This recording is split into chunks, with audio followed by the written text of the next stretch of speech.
Marcus Thornfield wasn't just mean. He was a human tornado wrapped in an expensive suit. At 42 years old, this real estate billionaire had cold gray eyes that made grown men shake. His anger wasn't something that happened sometimes. It was always there, like a fire that never went out. "Get out of my house," Marcus screamed at Dr. Stevens that Tuesday morning. His face turned red like a tomato. "I don't pay you all that money to tell me what to do. Get out before I make sure no hospital ever hires you again." Dr. Stevens grabbed his bag and ran. He was the sixth Dr. Marcus had fired in 3 months. The other workers in the big mansion knew that voice. When Marcus screamed like that, someone was about to lose their job. The door slammed so hard the paintings on the wall shook. Marcus grabbed his desk with both hands. A terrible headache exploded inside his head like fireworks. The room started spinning around him. His eyes couldn't see straight. Deep down, Marcus was terrified. But he was too proud to tell anyone. Too proud to admit he was scared. Too proud to admit he was dying. Down in the kitchen, 2 little girls washed dishes. Amara and Nia were 8-year-old twins with matching ponytails and big brown eyes. They wore black dresses with white aprons, just like the other maids. But they weren't really maids. They were just children. Their mama, Grace, was the head housekeeper. 6 months ago, she got very sick. The doctors said she might die. She begged Marcus to let her daughters stay with her instead of going to foster care. Marcus said yes, but only if the girls worked. They had to clean and stay quiet and invisible. "He fired another doctor," Amara whispered. They could hear Marcus yelling upstairs. Nia nodded sadly. "Mama says he's getting sicker." "I can feel it too," Amara said quietly. "Something very bad is growing inside him." The twins didn't understand why, but they had always been able to feel when people were sick. 2 years ago, they knew their mama was sick before any doctor figured it out. And something even stranger happened. When they put their small hands on their mama and thought really hard about helping her, she felt better. The pain went away. Their mama cried the first time it happened. "You girls are blessed," Grace whispered to them. "But you can never tell anyone. Ever. People won't understand. They might think you're weird. They might take you away from me. Promise me you'll keep it secret." Both girls promised. They crossed their hearts and everything. So now, even though they could feel the wrongness growing in Marcus's brain like a dark cloud, they said nothing. They just washed dishes and stayed quiet. That afternoon at exactly 2:47, everything changed forever. Robert, Marcus's assistant, found him on the green couch. Marcus's face was white as paper. His breathing was tiny and shallow. His eyes had rolled back in his head. His body was stiff and frozen. "Call 911. Robert screamed. "Mr. Thornfield is dying." Workers ran from everywhere. The butler tried shaking Marcus awake. Nothing worked. The housekeepers started crying. Grace ran downstairs, but her daughters were already pushing through all the grown-ups. "Girls, get back!" Grace shouted. But the twins didn't listen. They reached the couch where Marcus lay dying. His lips were turning blue. "Everyone move back," Amara commanded. Her voice was so strong that all the adults actually moved.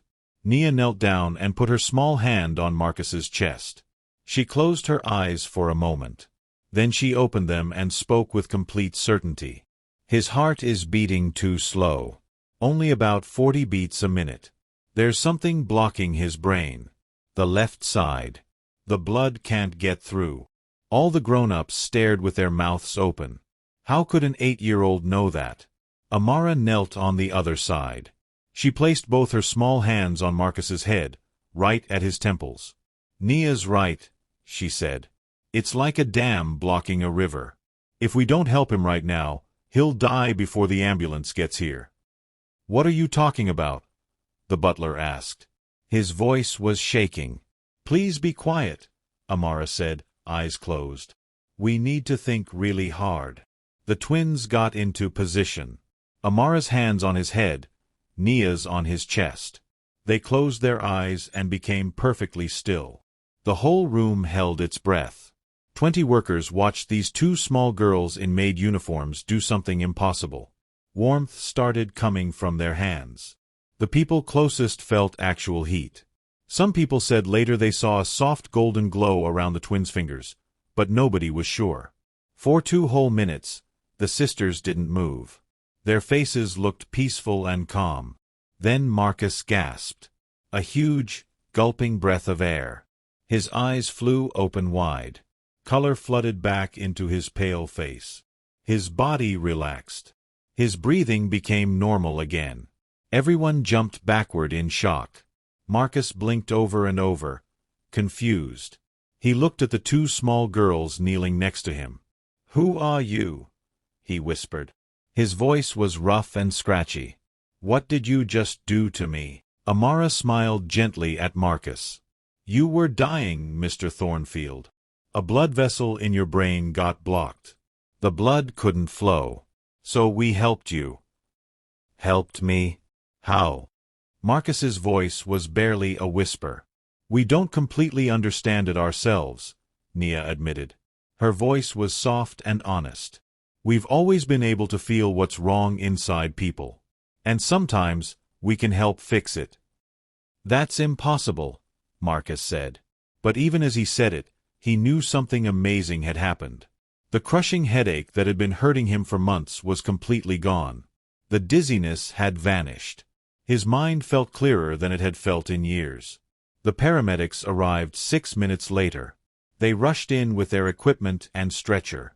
But Marcus was sitting up now, fully awake and alert. The lead paramedic, Sandra, checked him with her instruments.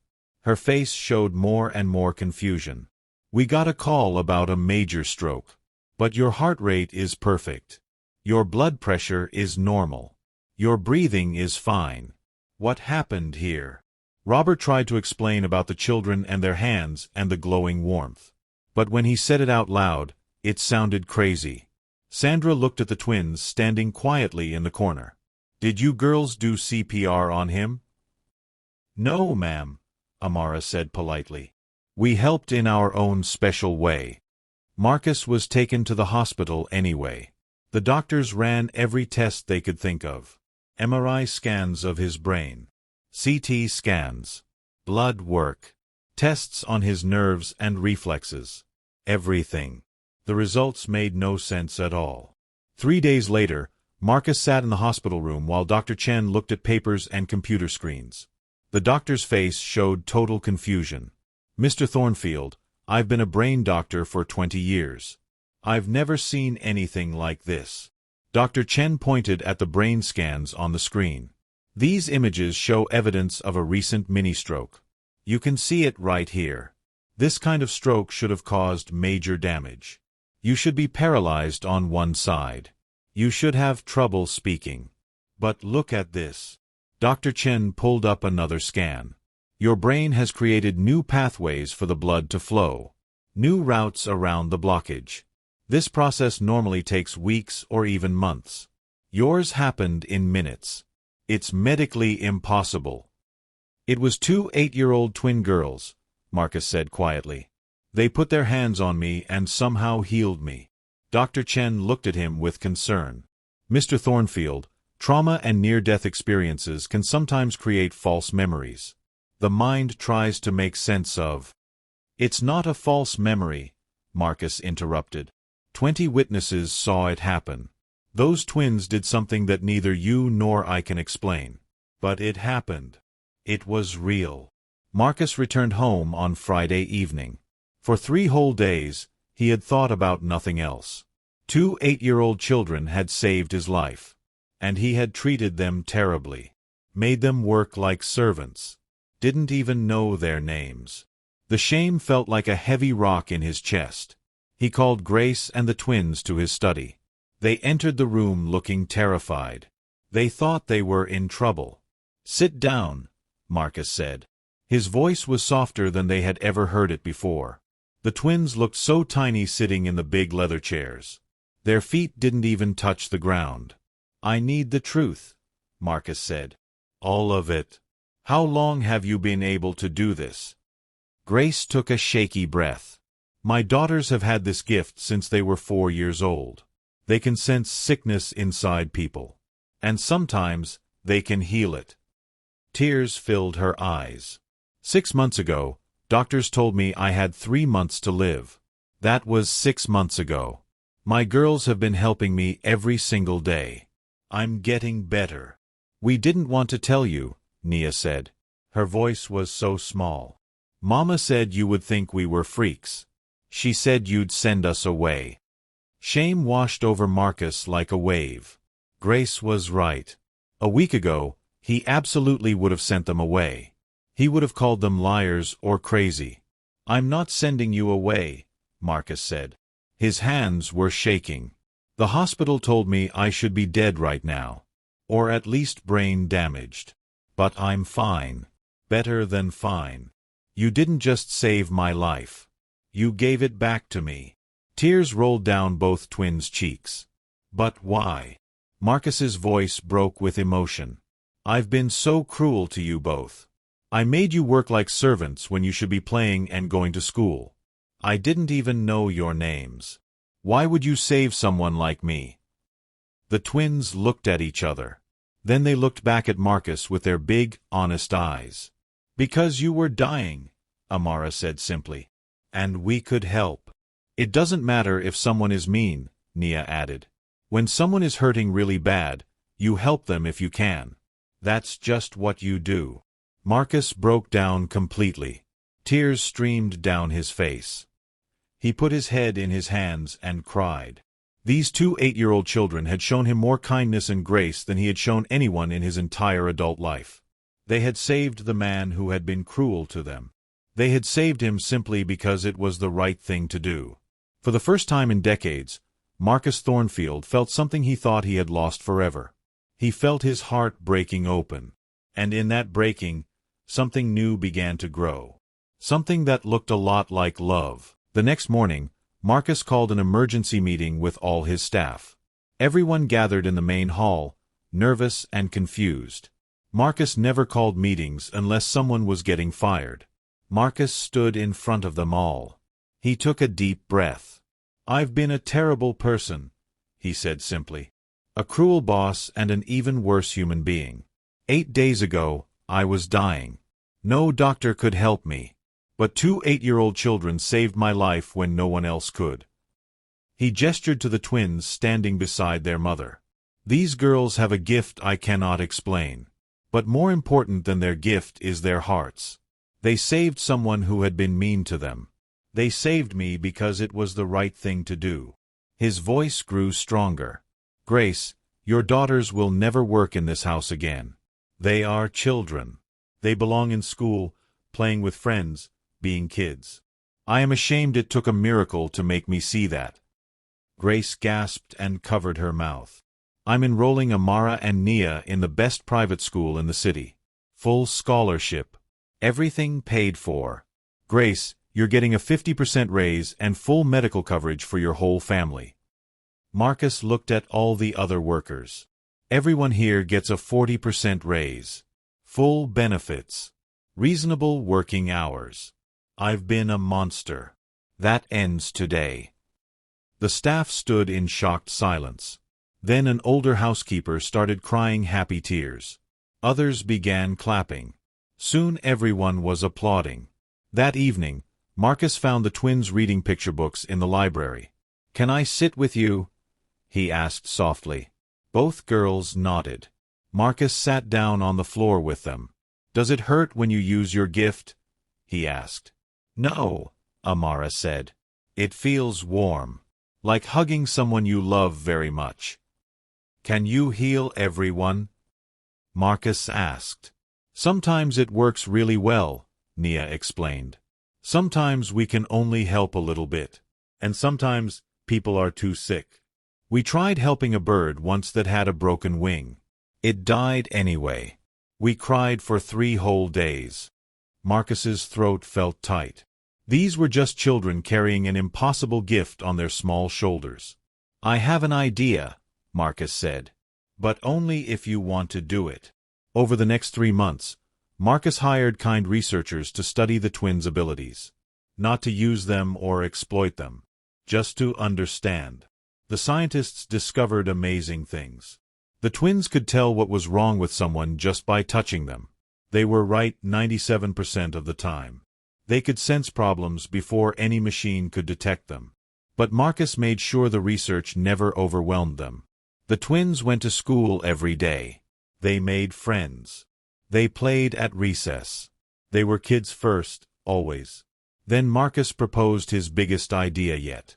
"I want to build a free medical clinic," he told the twins. "A place where people who can't afford doctors can get help. If you're willing, you could work there for just 2 hours each week after school. You could help doctors figure out what's wrong with difficult cases. We'd help a lot of people." "We'd really help lots of people?" Nia asked. Her eyes were bright with excitement. "Yes. But you'd be kids first. School, friends, playing, homework. All of that comes before anything else. The clinic work would just be 2 hours, twice a week. And only if you want to." The twins held hands. They smiled at each other, then nodded. The Thornfield Community Health Center opened 9 months later. It had the best medical equipment money could buy. Excellent doctors and nurses. And care that everyone could afford, even people with no money at all. Twice every week, Amara and Nia visited for 2 hours after school. They would hold patients' hands, close their eyes, and whisper to the doctors what they sensed. Tumors found early before they grew big. Heart problems detected before heart attacks happened. Rare diseases identified and treated. People started calling them the Angel Twins. Marcus watched them work one afternoon. Amara held an elderly woman's hand, her face peaceful and concentrated. Nia was making a sick little boy laugh while quietly sensing what was wrong inside him. Grace appeared beside Marcus. She looked healthier than she had in years. The twins still helped her every day, and she was getting stronger and stronger.